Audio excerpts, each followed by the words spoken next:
Assalamualaikum warahmatullahi wabarakatuh.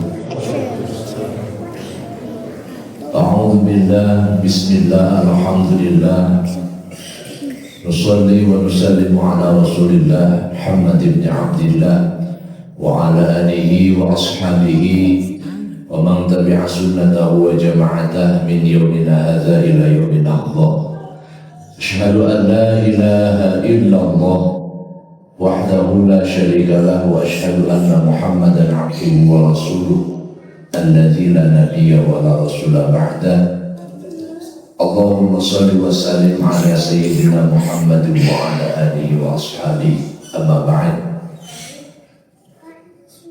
Hadratal mukarramin, para jamaah sidang tarawih rahimahumullah, seraya memanjatkan puji serta syukur kehadiran Allah Subhanahu wa taala bahwasanya atas segala limpahan nikmat, karunia-Nya, inayahnya, hidayahnya, sehingga kita bisa melaksanakan puasa di bulan suci Ramadan ini di tahun 1447 Hijriah. Yang mudah-mudahan puasa pertama ataupun kedua barangkali yang sudah melaksanakan di 2 hari belakang diterima oleh Allah Subhanahu wa taala. Amin ya Allah ya rabbal alamin. Salawat dan salam semoga selalu tercurah limpah kepada panutan alam, yakni Habibana wa Nabiyana Muhammad sallallahu alaihi wasallam. Tidak lupa keluarga sahabat, tabi'in, itba' tabi'in, dan seluruh umat yang senantiasa mengikuti sunnah-sunnahnya hingga akhir zaman. Sidang tarawih rahimahumullah, seringkali pada pelaksanaan puasa kita terjebak pada hal-hal yang sifatnya biologis. Kita menganggap bahwa puasa hanya sekedar menahan lapar, menahan haus, menahan segala sesuatu yang akan membatalkan puasa, sehingga banyak sekali orang-orang yang hanya terlena dari sisi fisiknya saja. Padahal lebih jauh daripada itu, kita harus bisa menjaga diri kita bukan hanya batal dari puasanya, tapi batal dari pahala puasanya. Sehingga tema kultum kita pada malam hari ini adalah dari menjaga, dari menahan lapar menjadi menjaga makna. Kalau menahan lapar, barangkali anak balita yang berusia akil balik atau beranjak berusia balik belajar untuk melaksanakan puasa untuk sekedar menahan lapar dan haus, mereka bisa.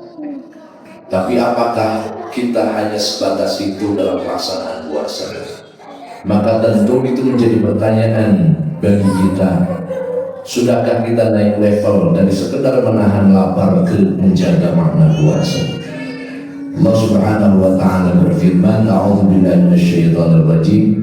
Ya ayyuhalladzina amanu kutiba 'alaikumus shiyam kama kutiba 'alal ladzina min qablikum la'allakum tattaqun. Ayat ini berkenaan dengan pelaksanaan puasa, sehingga menjadi dalil setiap para penceramah dalam menyampaikan dalil puasa di bulan suci Ramadan.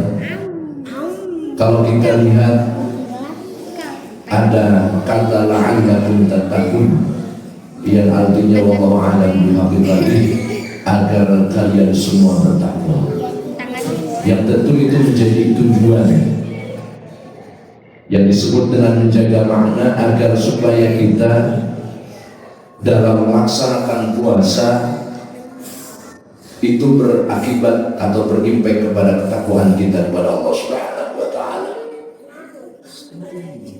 Artinya bukan hanya menahan lapar dan haus, menahan dari batal puasa, tapi menahan dari segala sesuatu yang akan membatalkan pahala puasa, merusak esensi, merusak makna puasa kita. Karena Rasulullah SAW dalam sebuah hadis pernah memperingatkan kepada kita semua, kam min sha'im laisa lahu min siyami illa al-ju' wal 'atash. Betapa banyak kata Rasul orang yang berpuasa tidak ia dapat dari puasanya kecuali hanya lapar dan haus. Lalu bagaimana agar berpindah dari sekedar menahan lapar menjadi menjaga makna? Kita ambil contoh bagaimana kita menggunakan lisan kita. Kalau sekedar menahan lapar, kita menjaga supaya tidak ada makan minum masuk ke mulut kita. Tapi dari sisi menjaga makna, kita berusaha menghindari sesuatu yang berakibat buruk dari lisan kita.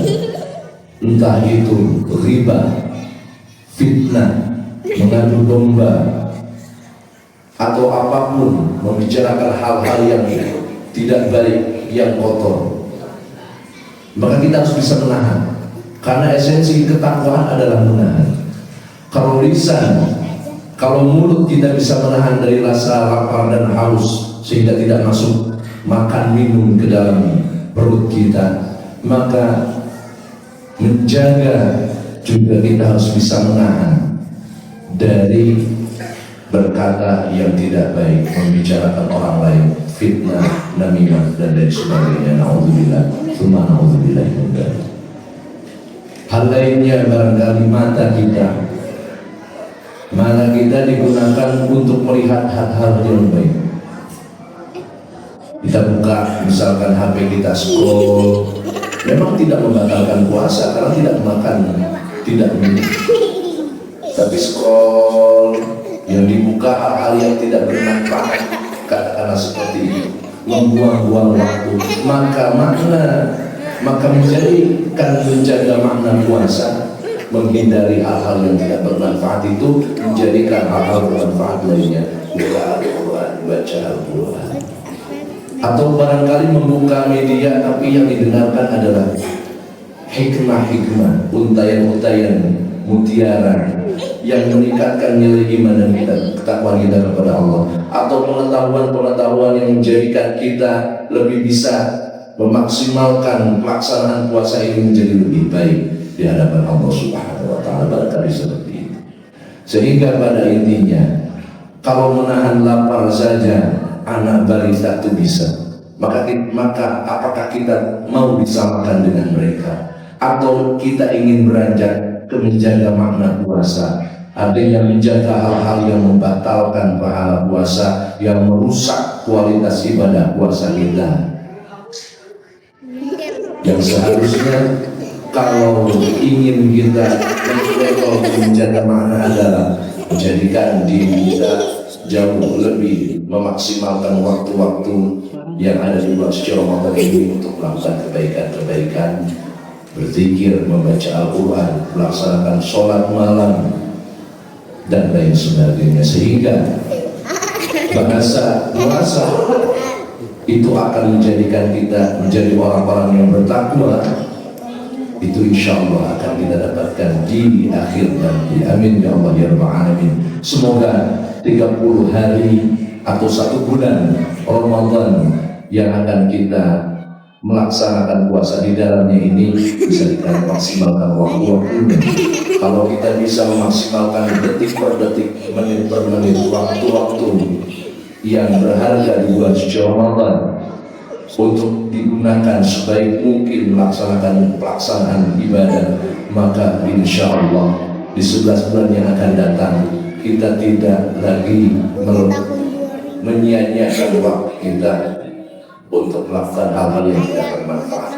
Mudah-mudahan puasa kita, ibadah kita di bulan suci Ramadan ini mendapatkan keridhaan daripada Allah Subhanahu wa Ta'ala. Amin ya Allah ya Rabbal Alamin. Rabbana atina fid dunya hasanah wa fil akhirati hasanah wa qina adzabannar. Assalamualaikum warahmatullahi wabarakatuh.